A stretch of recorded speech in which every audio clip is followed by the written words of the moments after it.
Mi mamá escribió en el chat familiar que en su cumpleaños no quería perdedores en la mesa. Después aclaró que yo no estaba invitada porque no tenía título universitario.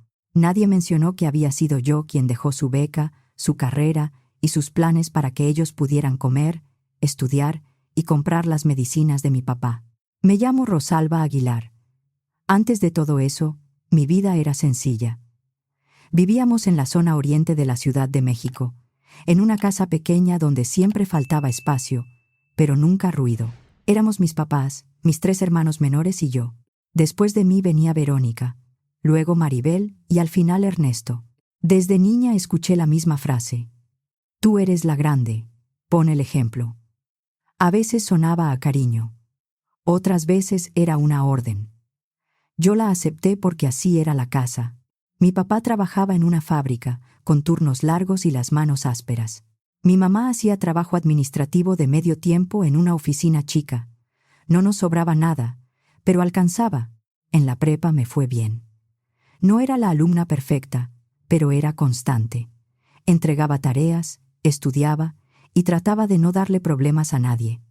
Yo quería estudiar diseño de interiores. Me gustaba imaginar espacios, cambiar muebles de lugar en mi cabeza, pensar cómo una casa podía sentirse menos triste con otra luz, otro color o una mesa bien puesta. Guardaba recortes de revistas y llenaba libretas con dibujos de salas, cocinas y recámaras. Cuando me aceptaron en una universidad con beca parcial, sentí que por fin algo se abría para mí. No era una beca completa, pero ayudaba bastante. Yo pensaba trabajar medio tiempo y pagar lo que faltara. Verónica tenía 16 años, Maribel 15 y Ernesto 14. Todos parecían contentos. Me hacían bromas sobre que algún día diseñaría casas de ricos y yo me reía porque quería creer que sí. Ya tenía cajas listas en mi cuarto. Había separado ropa, cuadernos, unas sábanas y mis dibujos favoritos. Faltaban pocas semanas para empezar clases cuando todo cambió. Una tarde escuché a mi mamá gritar desde la cocina. No fue un grito de susto cualquiera. Bajé corriendo y encontré a mi papá tirado en el piso, con la boca torcida y los ojos llenos de miedo. Mi mamá estaba arrodillada junto a él, tratando de hablarle. La ambulancia llegó después de una espera que se me hizo interminable. En el hospital nos dijeron que había sufrido un evento vascular cerebral. Sobrevivió, pero quedó con parálisis parcial del lado izquierdo. El brazo no le respondía bien. Arrastraba una pierna y se cansaba con cualquier cosa. Estuvo internado 2 semanas. Cuando volvió a casa, ya no era el hombre que salía de madrugada con su lonchera y su uniforme. No pudo regresar a la fábrica. Después de trámites en el Seguro Social, le dieron una pensión por invalidez, pero era poca. Casi todo se iba en medicinas, consultas y transporte. Mi mamá pidió más horas en la oficina, pero no alcanzaba. Los recibos se acumulaban en la mesa de la cocina. Luz, agua, gas, medicamentos, deudas pequeñas que juntas parecían una pared. Tenía 18 años, cuando fui a la universidad y retiré mi inscripción. Cancelé todo. Recogí mis documentos y salí con una carpeta apretada contra el pecho. No lloré ahí, pero sentí que me estaba dejando a mí misma en ese edificio. Cuando se lo dije a mis papás, mi mamá me abrazó fuerte. «Estás salvando a esta familia, hija», me dijo. Mi papá bajó la mirada y asintió. Nunca me dijo que no lo hiciera. Nunca me dijo: «Tú estudia, nosotros vemos cómo». Tal vez estaba avergonzado. Tal vez estaba demasiado enfermo. O tal vez le pareció más fácil que yo cargara con eso. Conseguí trabajo en un restaurante llamado Marino, en una zona con oficinas y mucho movimiento. No era elegante, pero tenía su encanto: manteles de cuadros rojos y blancos, fotos de Italia en las paredes y olor a salsa de jitomate desde la mañana. Empecé como mesera. Desde mi casa hacía más de 1 hora en transporte cuando había tráfico, así que salía temprano y regresaba tarde. Corría de una mesa a otra, tomaba órdenes, rellenaba vasos, limpiaba charolas y sonreía aunque me dolieran los pies. Cuando faltaba gente en cocina, me mandaban a lavar platos. Aceptaba turnos dobles cada vez que podía. Llegaba a casa agotada y le entregaba a mi mamá casi toda mi quincena. El primer año fue el más duro. Mientras yo llevaba platos y recogía propinas, Veía en redes a mis amigas entrando a clases, conociendo gente, rentando cuartos cerca de sus escuelas. Verónica empezó a hablar de la universidad. Maribel se metió a concursos de debate. Ernesto jugaba fútbol en un equipo local. Y yo seguía trabajando. Aprendí rápido. Memoricé el menú, los clientes frecuentes, las mesas difíciles, los horarios de más presión. Llegaba oliendo a aceite, ajo y salsa. Me dolían las piernas hasta dormida. Me repetía que era temporal. Cuando papá mejorara, cuando la casa se estabilizara, yo volvería a estudiar. Necesitaba creer eso. Pasaron 2 años. Yo tenía 20 y seguía en Marino. Ya no era la nueva. Me movía rápido, conocía la cocina y resolvía problemas antes de que explotaran. Un día mi mamá llegó con una noticia inesperada. Una tía suya, a la que yo casi no conocía, había muerto y le había dejado algo de dinero. No era una fortuna, pero bien usado podía cambiar varias cosas. Esa noche mi mamá nos sentó a cenar. Mi papá estaba en la cabecera, con el bastón apoyado a un lado. Verónica, Maribel y Ernesto se veían curiosos. Yo sentí que se me apretaba el pecho. He estado pensando qué hacer con ese dinero, dijo mi mamá. Quiero usarlo para ustedes, para sus estudios. La educación es importante. Por un momento pensé que por fin me tocaba respirar. Todavía tenía 20 años. Había perdido 2, pero podía volver. Podía retomar diseño de interiores, trabajar menos horas y empezar otra vez. El próximo año puedo entrar, dije. Sé que perdí tiempo, pero todavía puedo hacerlo. Rosalba, me interrumpió mi papá. Miró a mi mamá. Ella apretó la servilleta entre las manos. «Tú ya tienes trabajo», dijo él. Me quedé viéndolo. «¿Qué? Te está yendo bien en el restaurante», agregó. Mi mamá respiró hondo. Verónica va a hacer trámites para la universidad. Maribel viene detrás, y Ernesto también va a necesitar apoyo. Tenemos que pensar en todos. Tú ya estás trabajando, hija. Estás estable, pero dijeron que el dinero era para todos. Y lo es, respondió mi mamá. Pero hay que ser prácticos. Puede ayudar con inscripciones, materiales, transporte, y si alguno estudia fuera, con renta. Tú puedes entrar después. Cuando ellos estén acomodados, te toca a ti. Miré a mis hermanos. Verónica no me sostuvo la mirada. Maribel se quedó viendo su plato. Ernesto se encogió de hombros, como si no fuera con él. Esa noche lloré en mi cuarto con la cara hundida en la almohada. No quería que me oyeran. La decisión ya estaba tomada. Otra vez. Los años siguieron y yo seguí en Marino. Me ascendieron a auxiliar de cocina, luego a cocinera de apoyo. El sueldo mejoró un poco, pero también las responsabilidades. Picaba verduras, preparaba salsas, ayudaba con pastas, revisaba pedidos y corría cuando algo se quemaba o una orden se perdía. Con el tiempo, me fui de la casa de mis papás. Renté un departamento diminuto en un edificio viejo. Apenas cabían mi cama, una mesa y una parrilla, pero podía cerrar la puerta y quedarme en silencio. Aún así, seguía mandando dinero cada mes. Mi mamá me llamaba por la luz, por una medicina nueva, por una consulta, por una fuga. Yo hacía la transferencia desde la aplicación del banco con lo que pudiera. A veces era poco. A veces era casi todo lo que me quedaba después de renta y comida. A los 24, mis 3 hermanos ya estaban en la universidad. Verónica estudiaba administración de empresas. Maribel, contaduría. Ernesto llevaba tiempo en ingeniería en Querétaro, en un cuarto que mis papás le ayudaban a pagar. Mi mamá hablaba de ellos con un orgullo que le iluminaba la cara. Y yo seguía en el restaurante, cortando verduras desde temprano. Las comidas familiares se volvieron una tortura. Cada cumpleaños, cada Navidad, cada domingo que nos juntábamos era igual. Verónica hablaba de mercadotecnia, prácticas profesionales y contactos. Maribel hablaba de auditorías, impuestos y hojas de cálculo. Ernesto explicaba conceptos de ingeniería que casi nadie entendía, pero todos lo escuchaban como si cada palabra pesara. Yo me sentaba ahí, sonreía y trataba de ser buena hermana. Una vez Verónica hablaba de administración en restaurantes.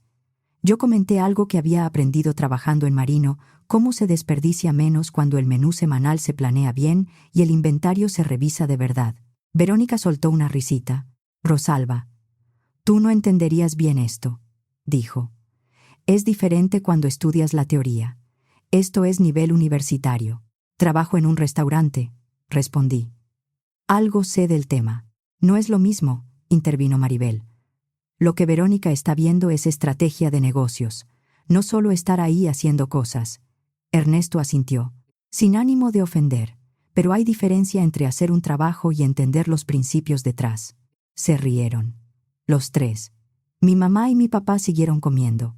Nadie les pidió que me respetaran, nadie dijo que yo también sabía. Solo masticaron en silencio. Después se volvió costumbre. Cada vez que intentaba opinar, me cerraban la puerta. No vas a entender. Es más complejo. Esto requiere formación universitaria. Lo decían sonriendo, como si fuera juego, pero yo veía la verdad en sus ojos. Me trataban como si valiera menos. En reuniones con tíos, primos o amigos, mis papás presumían a sus hijos. Siempre hablaban de tres. Verónica va para gerente, decía mi papá. Maribel es buenísima para los números, decía mi mamá. Va a ser contadora, y Ernesto está estudiando ingeniería. Imagínense. Entonces alguien preguntaba, ¿y Rosalba? Venía una pausa corta. Horrible. Rosalba no quiso ir a la universidad, decía mi mamá. Prefirió trabajar. Está en un restaurante. No quiso. Como si yo hubiera elegido eso por flojera. Como si no hubiera dejado mi beca cuando mi papá cayó enfermo. Como si no hubiera entregado quincenas completas. Yo sonreía para no hacer una escena y sentía que me borraban en mi propia cara. A los 26, Ernesto terminó la carrera. Fui a su ceremonia. Aplaudí cuando cruzó el escenario y sonreí en las fotos familiares. Una semana después, fui a casa de mis papás y me senté con ellos en la cocina. Ernesto ya terminó, dije. Entonces ahora sí me toca a mí. Quiero entrar a la universidad. Había ahorrado un poco. No pedía lujos. Solo una parte, como habían hecho con mis hermanos. Mi papá miró a mi mamá. Ella se quedó viendo sus manos. Rosalba, hija, dijo despacio. El dinero ya se acabó. Sé que casi todo, respondí. Pero tal vez algo para empezar. Yo también puedo trabajar. No, dijo ella. Se acabó todo. No queda nada. Sentí frío en el estómago. Me lo prometieron. Dijeron que después de ello seguía yo. No pensamos que sus estudios fueran a costar tanto, dijo mi papá. Todo subió. Inscripciones, materiales, transporte, renta, comida. Se fue juntando. Me lo prometieron, repetí. No hay nada que podamos hacer, dijo mi mamá. Las cosas no salieron como pensamos. Vas a tener que seguir trabajando. Tenía 26 años. Había entregado 8 años de mi vida. Turnos dobles, dinero, cansancio, planes guardados. Y ellos me estaban diciendo, ni modo, como si yo hubiera pedido un capricho. Salí de esa casa y lloré todo el camino. Me bajé del camión varias calles antes de mi edificio y caminé despacio, con las llaves apretadas en la mano, tratando de respirar. Pero no dejé de mandar dinero. No dejé de ir a las comidas. No dejé de sonreír cuando tocaba. Me tragué el dolor porque era lo único que sabía hacer. Mientras tanto, Verónica, Maribel y Ernesto se graduaron, se mudaron y empezaron sus carreras. Verónica entró como coordinadora en una empresa y luego llegó a gerente. Maribel trabajaba en un despacho contable. Ernesto entró a una firma de ingeniería. Tenían departamentos, planes y vida propia. ¿Ayudaban a mis papás con dinero? No. Decían que primero tenían que estabilizarse, que estaban empezando, que tenían gastos. Pero conmigo era distinto. Yo seguía siendo la hija que debía resolver. En Marino, en cambio, empecé a crecer de verdad. El chef principal, Manuel Cárdenas, al que todos llamaban Manolo, me enseñó más. Era serio, exigente y justo. Tenía más de 60 años y unas manos firmes que parecían saberlo todo. Me enseñó a balancear sabores, organizar una cocina llena, no desperdiciar y corregir errores sin perder la cabeza. Me convertí en cocinera de planta, luego en una de las personas más importantes de la cocina. El sueldo subió, pero yo seguía sintiendo que mi vida estaba detenida mientras mis hermanos avanzaban. Entonces llegó el cumpleaños de mi mamá. Ella creó un chat familiar para organizar la comida. Todos hablaban del pastel de 3 leches, las bebidas, la hora, quién llevaba qué. Yo leía desde el trabajo, con el celular en la mano, cuando apareció un mensaje suyo. Este año, quiero invitar solo a gente exitosa a mi cumpleaños. No hay lugar para perdedores en la mesa. Me quedé inmóvil. Lo leí una vez. Luego otra. Escribí, «Mamá, ¿qué significa eso?» Su respuesta llegó casi enseguida. «Rosalba, tú no tienes estudios universitarios. Pensamos que sería mejor que este año no vinieras. No lo tomes personal. No lo tomes personal».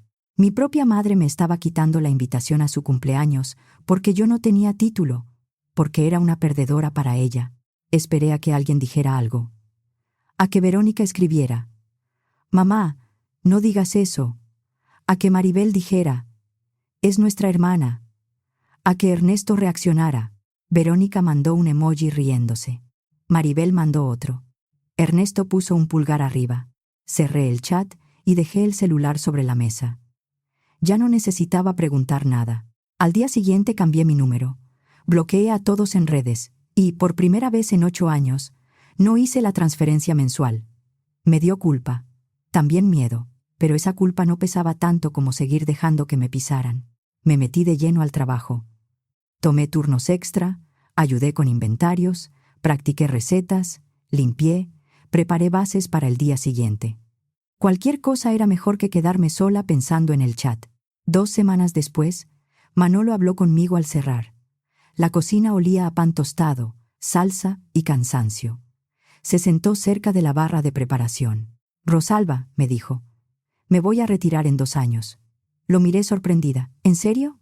Mi cuerpo ya me está cobrando todo. El restaurante va a necesitar una nueva jefa de cocina. Y tú podrías ser la indicada. Conoces esta cocina mejor que nadie. Sabes mandar sin humillar, resuelves rápido, tienes buen sazón y la gente te respeta». Sentí que el corazón me golpeó fuerte. «Pero hay un problema», siguió. «Hablé con el dueño. Para darte el puesto necesitan preparación formal. No una licenciatura larga, pero sí cursos, certificación, algo que respalde lo que ya sabes». Esta vez no me estaban diciendo que no. Me estaban diciendo qué me faltaba. Esa noche busqué escuelas de gastronomía, cursos sabatinos, programas técnicos y diplomados en administración de restaurantes. Desde que dejé de mandar dinero, había empezado a ahorrar. No era fácil, pero era posible. Me inscribí. Tenía 26 años y me senté en un salón con muchachos de 18 y 19. Al principio me dio pena. Luego se me quitó. Estaba ahí por mí, no para salvar a nadie más. Estudiaba, trabajaba y dormía poco. Había días en que salía de clase directo al restaurante. Otros terminaba el turno y llegaba a leer sobre costos, inventarios o técnicas de cocción hasta la madrugada. Me quedaba dormida con la libreta abierta.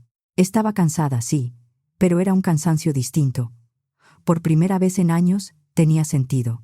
También tomé un diplomado en administración de restaurantes. Aprendí de inventarios, costos, horarios de personal, atención al cliente, control de mermas y proveedores. Todo eso que mis hermanos creían que yo no podía entender. Durante ese tiempo casi no supe de mi familia. Un mes después del cumpleaños, mi mamá me escribió por una red social que se me había pasado bloquear. «Rosalba, necesitamos dinero para los recibos. ¿Puedes mandarlo de siempre? Nada de disculpas, nada de cómo estás, solo el depósito de siempre». No respondí. La bloqueé. Después de eso, nadie me buscó.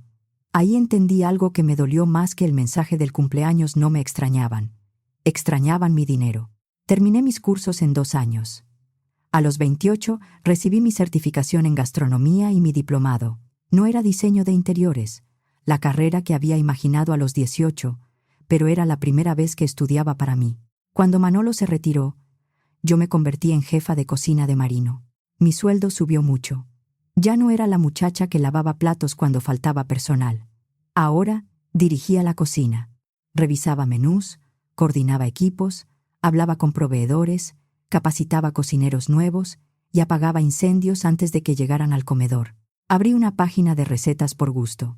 Subía platillos sencillos, consejos para salsas, formas de aprovechar ingredientes e historias pequeñas del restaurante. Poco a poco creció. La gente comentaba, preguntaba y compartía. Luego participé en concursos profesionales de cocina. Gané algunos. En otros quedé entre los primeros lugares. Cada reconocimiento me acomodaba algo por dentro. Un día vi la convocatoria para un concurso de cocina en televisión. Era conocido, con jueces exigentes y concursantes de varios estados. Casi no mandé solicitud. Pensé que habría chefs con escuelas caras, restaurantes famosos y trayectorias que yo no tenía.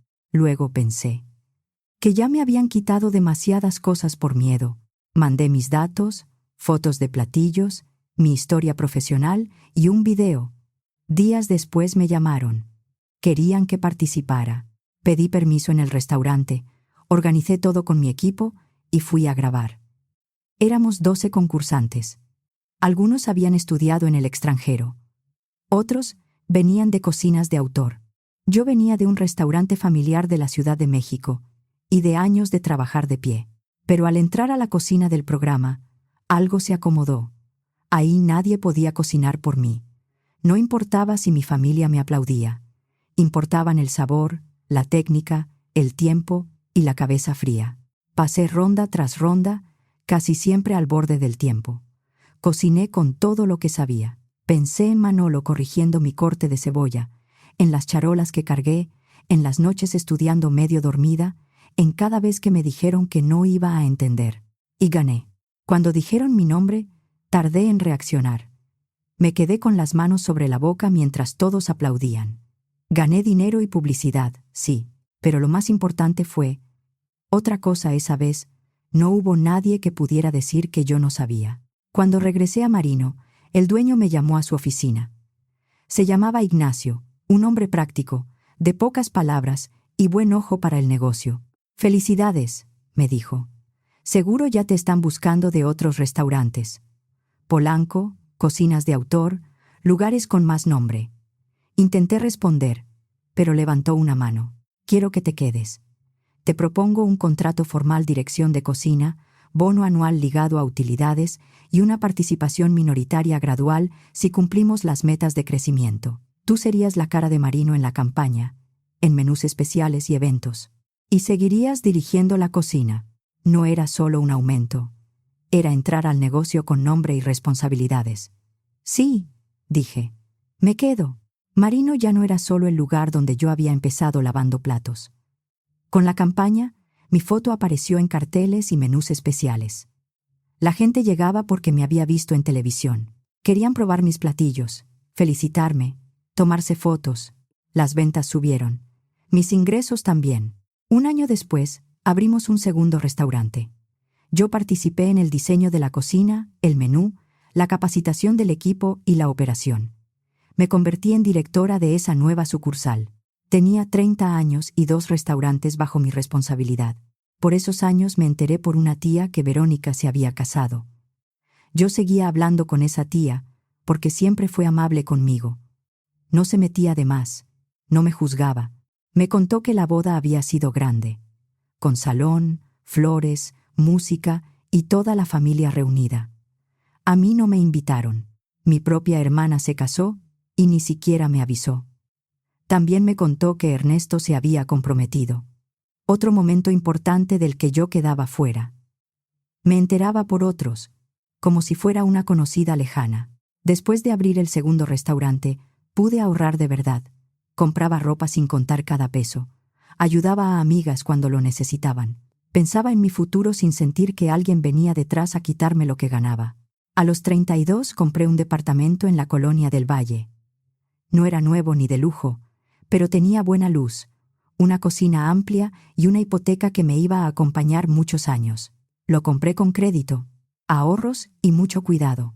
La primera vez que entré sola, caminé despacio por cada cuarto. Toqué las paredes, abrí los cajones y me quedé mirando la luz en la sala. Pensé en la niña que dibujaba habitaciones en libretas baratas. Había soñado con un lugar así desde chica. No le dije a nadie de mi familia. Solo mis amigas más cercanas sabían mi dirección. Para mis papás y mis hermanos, yo había desaparecido. y estaba tranquila con eso. Entonces, un canal local me hizo una entrevista. Querían historias de emprendedores de la ciudad, y mi nombre salió por el concurso y los restaurantes. Hablé de mi camino, de trabajar desde joven, de empezar desde abajo y de la cocina como segunda oportunidad. No conté todo, no expuse a mi familia. No fue un programa enorme, pero ellos lo vieron. 2 días después, recibí un mensaje de Maribel en una red social donde no la había bloqueado. Rosalba, vimos tu entrevista. Nos llenaste de orgullo. Mamá, papá y yo lloramos viéndote. Estamos muy felices por ti. Pusiste en alto a la familia. Pusiste en alto a la familia. La misma familia que me sacó de la mesa por no tener título. La misma que no me buscó durante años. No respondí. Días después, mi mamá encontró otra forma de escribirme. Rosalba, mi niña, te extrañamos mucho. Tu papá y yo quisiéramos verte. ¿Podemos tomar un café? Necesitamos hablar. Lo dejé en visto. Pensé que ahí terminaría. Me equivoqué. La semana siguiente, estaba trabajando cuando la recepcionista entró a la cocina con cara incómoda. Rosalba, hay unas personas afuera preguntando por ti. Dicen que son tu familia. Sentí que se me cerró el estómago. Diles que estoy ocupada. Salió y volvió unos minutos después. Insisten. Dicen que necesitan hablar contigo. Dejé el cuchillo sobre la tabla, me lavé las manos y salí. Ahí estaban. Mi mamá, mi papá apoyado en su bastón, Verónica, Maribel y Ernesto. Todos juntos, parados en la entrada del restaurante, mirando alrededor como si tuvieran derecho a estar ahí. Rosalba, dijo mi mamá, acercándose para abrazarme. Di un paso atrás. ¿Qué hacen aquí? Queríamos verte, dijo mi papá. Te hemos extrañado. Necesitan irse, respondí. Este es mi lugar de trabajo. No seas así, dijo Verónica. Solo queremos hablar. La miré con su ropa elegante, su bolsa cara y esa sonrisa incómoda. Me acordé de su emoji riéndose en el chat. Ustedes dejaron de tratarme como familia hace mucho, dije. No quiero hablar con ustedes. Y si vuelven a venir a mi trabajo, voy a llamar a la policía. Me di la vuelta y regresé a la cocina. La recepcionista y el gerente de piso los acompañaron a la salida. Pensé que eso bastaría. 2 días después, llegué a mi edificio. El vigilante me detuvo con discreción. Señorita Rosalba, vinieron unas personas hace rato. Dijeron que eran su familia. No los dejé subir como usted pidió. Le agradecí con la voz seca. Subí al departamento con las manos temblando. Alguien les había dado mi dirección. Luego todo empeoró. Mi mamá publicó en redes un texto largo, lleno de frases sobre el dolor de una madre. Decía que su hija mayor se había vuelto famosa como chef, que ahora tenía dinero y que el éxito me había cambiado, que me había vuelto orgullosa, que había abandonado a la familia que me crió, que ya no recordaba de dónde venía. La publicación se compartió. Personas que ni siquiera me conocían empezaron a comentar. Me llamaban ingrata, egoísta, fría. Decían que la familia era primero, que una buena hija jamás dejaba solos a sus padres, que debía darme vergüenza. Sentí miedo, no solo por mí, también por los restaurantes. Una acusación así podía dañar mi trabajo y afectar al equipo que dependía de ese negocio. Llamé a Ignacio y le conté. Esto puede afectarnos, le dije. Van a creer que soy una persona horrible que abandonó a sus papás. Él lo entendió. Hay que manejarlo bien, dijo, sin pelear en redes. Contratamos a un abogado. Preparó una carta formal para mi mamá. El documento decía que, si seguía publicando acusaciones falsas que dañaran mi honor, mi reputación o mi trabajo, iniciaríamos acciones legales por daño moral y por cualquier afectación comercial. También dejaba claro que teníamos mensajes, transferencias y antecedentes suficientes para defenderme. Mi mamá borró la publicación en cuestión de horas. Pensé que por fin terminaría. Una semana después llegué al edificio después de un turno largo. Estacioné en el sótano, subí por el elevador y apoyé la cabeza contra la pared unos segundos. Solo quería bañarme, cenar algo simple y dormir. Cuando las puertas se abrieron en mi piso, los vi. Estaban frente a mi departamento. Mi mamá, mi papá con su bastón, Verónica, Maribel y Ernesto. algunos sentados en el piso, otros de pie. Después supe que esa noche había un vigilante de relevo y se colaron detrás de un vecino por el acceso del estacionamiento. El corazón se me aceleró. Intenté caminar hacia mi puerta sin hablar, pero mi papá me tomó del brazo. «Tienes que escucharnos», dijo, alzando la voz. «Suéltame». «Somos tu familia», dijo mi mamá, poniéndose de pie. «No puedes sacarnos de tu vida así. Tenemos que olvidar resentimientos. Tenemos que superar esto». «¿Superar esto?», repetí. Me llamaron perdedora.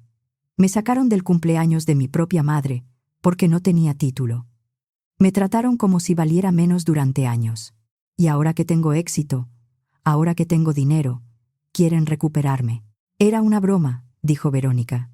«Estábamos jugando. Te lo tomaste demasiado a pecho». «¿Una broma?», pregunté. Años tratándome como una persona de segunda, y todavía tienen el descaro de llamarlo broma. «No fue así», dijo Maribel. «No lo quisimos decir de esa manera». Ernesto no decía nada. Miraba al piso, igual que aquella noche en que decidieron que la herencia no era para mí. Nadie dijo perdón. Nadie mencionó mi beca, los turnos dobles, las transferencias, la promesa rota, ni el mensaje del cumpleaños. Querían volver a entrar sin mirar lo que habían roto. El vigilante debió escuchar los gritos, porque subió con personal de seguridad. Al ver que mi papá seguía cerca de mí y que todos bloqueaban el pasillo, llamó a la policía. 2 oficiales llegaron poco después. Les expliqué que eran mi familia biológica, pero que les había pedido varias veces que no me buscaran, que habían ido a mi trabajo, intentado entrar a mi edificio, publicado cosas contra mí en redes, y ahora estaban afuera de mi puerta sin permiso. Uno de los oficiales me escuchó y luego miró a mi familia. «Se tienen que retirar», dijo. «La señora les está pidiendo que no la molesten. Si continúan presentándose en su domicilio o en su trabajo, ella puede iniciar una denuncia y solicitar medidas de protección». Mi mamá empezó a llorar. «Soy su madre. Solo quiero hablar con mi hija». «Eso no le da derecho a acosarla», respondió el oficial. «Ya se les pidió que se retiren». Mi papá tenía la cara roja. Verónica parecía ofendida, como si yo hubiera exagerado. Maribel lloraba en silencio. Ernesto seguía sin verme. Uno por uno entraron al elevador. Las puertas se cerraron y el pasillo quedó quieto. Yo seguí temblando. Los oficiales me preguntaron si estaba bien. Dije que sí, aunque no era cierto. Les agradecí. Entré a mi departamento y cerré con seguro. Esa fue la última vez que los vi. Ha pasado tiempo desde entonces. Sigo dirigiendo mis restaurantes, escribiendo en mi página de recetas, participando en proyectos nuevos y creando platillos. Años después, cuando los restaurantes estuvieron más estables y pude rentar el departamento, compré una casa con patio en una zona tranquila al sur de la ciudad. Tiene una cocina amplia, árboles pequeños y un lugar donde tomo café por las mañanas. Mi familia no me ha vuelto a contactar desde aquella noche. No sé si algún día lo harán. Una parte de mí piensa que tal vez, con muchos años de por medio, podríamos hablar. Tal vez si algún día entienden de verdad lo que hicieron. Tal vez si dejan de buscarme por orgullo, dinero o apariencia y llegan con una disculpa real, pero hoy no estoy lista. Tal vez nunca lo esté, y estoy en paz con eso. Yo no me fui porque no quisiera a mis papás o a mis hermanos. Me fui porque durante años confundieron mi sacrificio con obligación, mi silencio con permiso y mi ayuda con una deuda que nunca terminaba. Dejé una beca, trabajé turnos dobles, mandé dinero y aguanté que me hicieran sentir menos. Cuando por fin tuve que escoger entre seguir siendo útil para ellos o recuperar mi vida, escogí mi vida.